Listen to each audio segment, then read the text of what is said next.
or not properly governed. The failure to protect and regulate markets disrupted their development and, more importantly, curtailed further investment in those sectors such as coffee, sugar, cotton, pyrethrum. The institutional failure problem pushed policy to fail. In this context, the bottom-up economic transformation agenda interventions at the bottom of the pyramid are targeted to ensure that the markets are properly governed to work for everybody, and especially the poor. Mr. Speaker, for Kenya to transition from the middle-income status of the economy to an upper middle-income status as envisioned in the Kenya Vision 2030, two driving factors are important. That is, we must develop our human capital capability, and we have to increase production and productivity. Mr. Speaker, the Kenyan economy is susceptible to the ravaging impact of climate change, as demonstrated in the 2021-22 severest drought, which was more severe, which we haven't seen in the last 40 years, and the events of floods that have led to massive loss of property and life. The most important thing is that these shocks have shifted budgetary resources from economic activity to saving lives and rebuilding damaged infrastructure. And this calls for urgent and decisive interventions, especially to our supply side, which I will later address in this statement. Mr. Speaker, our fiscal policy is geared towards supporting bottom-up economic transformation agenda through continued implementation of a fiscal consolidation plan designed towards slowing down the growth of public debt without compromising economic growth. The fiscal consolidation efforts will continue to target domestic revenue mobilization and rationalization of spending through improved public financial management while reallocating resources in priority areas. Mr. Speaker, in this year's budget process, we accorded Kenyans an opportunity to share their views on how to address the economic challenges facing the country. Kenyans responded to our call and requested the government to address, through this budget, first, the devastating effects of the ongoing floods; second, taxation concerns and cost of living; third, the level of unemployment; fourth, protection of the poor and the vulnerable; fifth, reduction of wastage in public expenditures at the national and county governments level. Today, Mr. Speaker, I wish to assure Kenyans that we have listened to their concerns, and we have spelled out measures to address through this budget. In this regard, the budget highlights, and even the government's plan to strengthen the resilience of our economy to navigate the global turbulence, accelerate economic transformation, and decisively address the overarching developmental challenges in line with better bottom-up economic transformation agenda. It is in this context we have chosen the theme of this year's budget as sustaining the bottom-up economic transformation agenda, fiscal consolidation, and investing in climate change mitigation and adaptation for improved livelihoods. Mr. Speaker, it is now my privilege and honor to present the economic policy context of this budget. Thereafter, I will broadly outline the policy priorities and structural reforms underpinning the bottom-up economic transformation agenda. The proposed resource allocation as well as revenue-raising measures that the government will implement in the financial year 2024-2025 budget are going to be summarized. But, Mr. Speaker, we have to remember that we have one major problem that has three phases. This problem is as follows. There is increased demands for increased spending or expenditures from the government. That means that either we have to finance that through taxes or debt. The second dimension of this problem is that there is limitation and even constraints imposed in terms of public debt accumulation and even the debt-carrying capacity of the economy. That, and more fundamentally, there are limitations in terms of mobilizing higher tax revenues, something that we have to remember, something that is quite critical from our side. Let me turn now to the economic policy context. Mr. Speaker, the financial year 2024-2025 budget has been developed against a backdrop of improved global economic outlook. The world economy stood at 3.2% in terms of growth in 2023 and is projected to continue at the same pace in 2024. In the domestic economy, Mr. Speaker, the Kenyan economy is now unwinding from layers of negative and persistent shocks. And some of these shocks have actually have been protected and have a structural and permanent effects on the economic activities. Mr. Speaker, through forecast interventions as well as structural reforms, the policies of Kenya Kwanza government have started to yield some positive results. Economic recovery is evident, with a GDP growth of 5.6% in 2023, up from 4.9% in 2022. This is above the global average and also above the average of sub-Saharan African region. The domestic growth in 2023 was mainly supported by a rebound in agricultural activities given the improved weather conditions and subsidized inputs for farmers. The resilience of the services sector remained strong in that same year. So the overall inflation also declined to its target level at 5%, and in April 2024, from a peak of 9.6% in October 2022.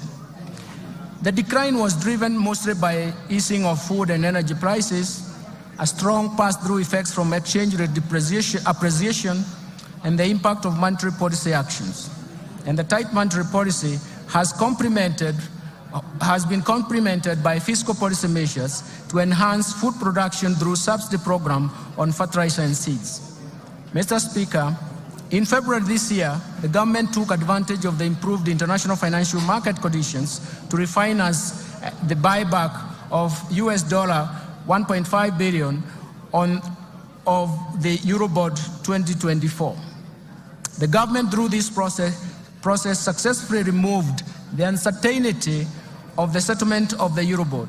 The government also successfully issued an 8.5-year infrastructure bond that attracted significant foreign investors, making it the most successful domestic bond issuance in the country's history.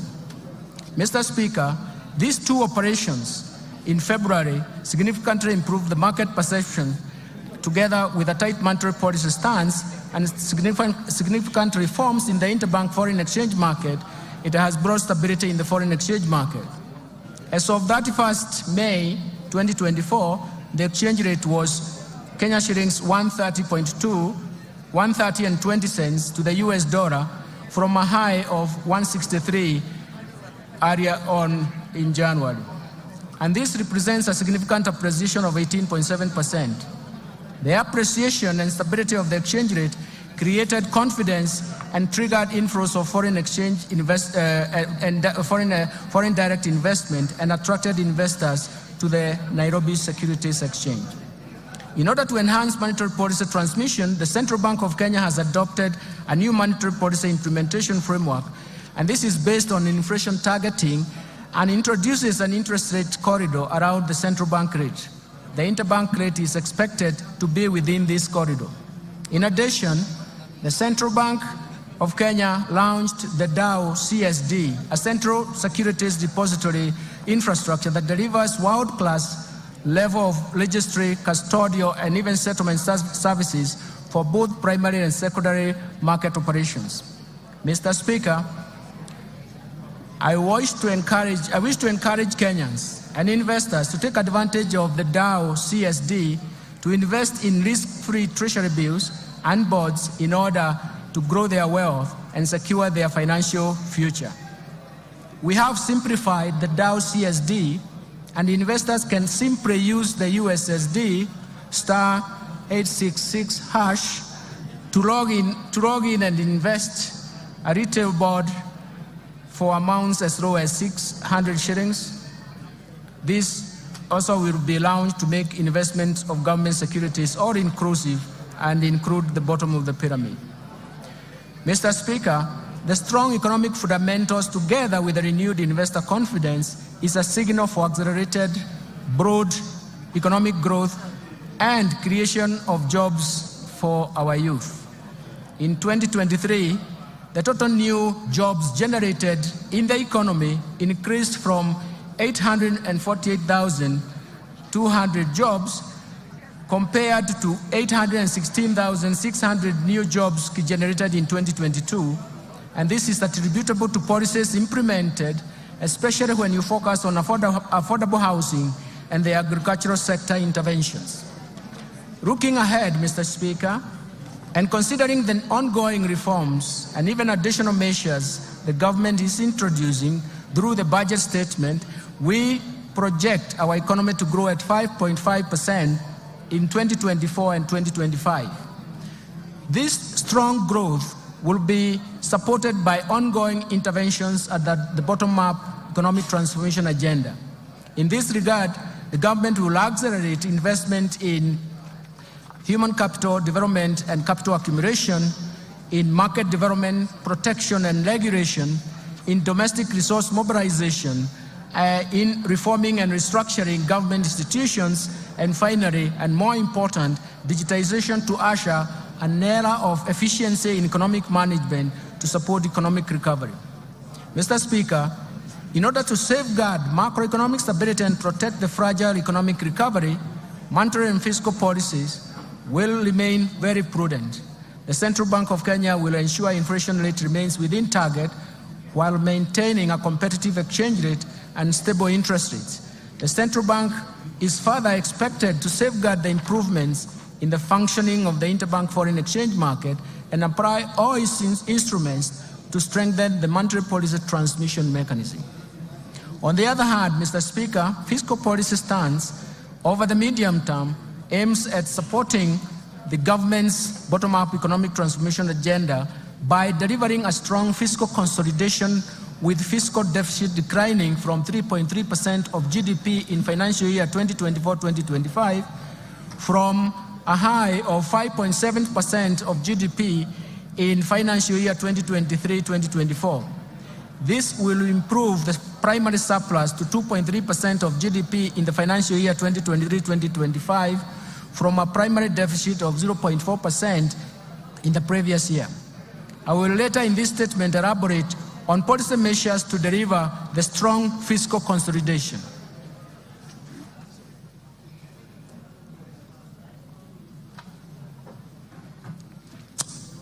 Mr. Speaker, this economic outlook is not without risks. We continue to witness external shocks and recurrence of extreme weather events that not only affects the economic activities, but also pose major fiscal risks. The government will take appropriate interventions to cushion the economy from these risks. Mr. Speaker, let me now expound on the policy priorities of the government to promote economic transformation and improve livelihoods for Kenyans. First, let me start with the bottom-up economic transformation agenda. To strengthen economic recovery, the government will accelerate the implementation of policies, programs, projects, and interventions in bottom-up economic transformation agenda. First, enhance agricultural transformation. Second, support micro, small, and medium enterprises. Third, provide affordable housing and settlement. Fourth, achieve universal health care. Fifth, support growth of the digital superhighway and creative economy that will support job creation. Towards actualizing these objectives, actualizing development objectives to the public, the government in March 2024 launched the fourth medium-term plan for the period of 2023-2027. The MTP4, as we call it, translates the better aspirations into concrete priority interventions to be implemented by both levels of government. These are premised on the value chain approach with sectors which will target sectors with the highest impact to drive the economy and sustain economic recovery. The key priority interventions focus on the following value chain. First, leather and leather products, textile and apparel, dairy, the tea industry, lice sector, edible oils, the brew economy, and natural resources including mineral and forest, and finally the construction and building materials. The value chain approach ensures rational resource allocation by eliminating wastage of resources occasioned by duplication, overlap, fragmentation, and ineffective coordination in the implementation of the program and projects, while promoting a whole of government approach to service delivery. To create employment, special focus has been given to investment in special economic zones and county aggregation and industrial parks, diversification of export markets, and market access of goods and services from micro, small, and medium enterprises. Mr. Speaker, the government will also undertake the following targeted strategic interventions to support economic transformation. First, the government will continue to maintain macroeconomic stability to enhance security, to foster a secure and conducive business environment while protecting Kenyans and their properties. Second, the government will scale up development of critical infrastructure in the country, such as roads, railway, air, seaports, energy, water, and reduce the cost of doing business and ease movement of people and goods, as well as promote competitiveness. Third, the government will enhance investment in key sectors for broad-based sustainable growth by promoting agricultural transformation, growth in manufacturing, environmental conservation, and climate change mitigation, stimulating growth in tourism and sustainable land use. And all this in management will actually focus ourselves in terms of how we can get moving in these subsectors. Fourth, the government will enhance human capital development through investment in health, education, and appropriate social safety nets for vulnerable groups, vulnerable population, for improved social and economic outcomes. Fifth, the government will support the youth, women, and even persons living with disabilities through government-funded empowerment programs that leverage on partnership with private sector organizations. Sixth, the government will support county governments through transfer of shareable revenues to strengthen their systems and capacity in service delivery. Mr. Speaker, it's important to notice that it is for the first time since the advent of devolution that the county governments are getting shareable revenue, which is surpassing 400 billion shillings. Lastly, implement various policy and legal institutional reforms that will enhance the efficiency of public service delivery. Let me turn now to investing in climate change mitigation and adaptation to enhance resilience. Mr. Speaker, the effects of climate change have become detrimental to economies across the globe, with extreme weather conditions, events affecting lives and livelihoods of millions of people. The rising cost of adaptation are diverting funds from essential services like healthcare and education, and potentially destabilizing the economies. Mr. Speaker, Kenya has not been spared by these negative effects of climate change. The recent unprecedented floods that our country faced following the prolonged drought in 2021-2022 claimed lives, caused injuries to many people, and wreaked havoc on property, infrastructure, and livelihoods. The government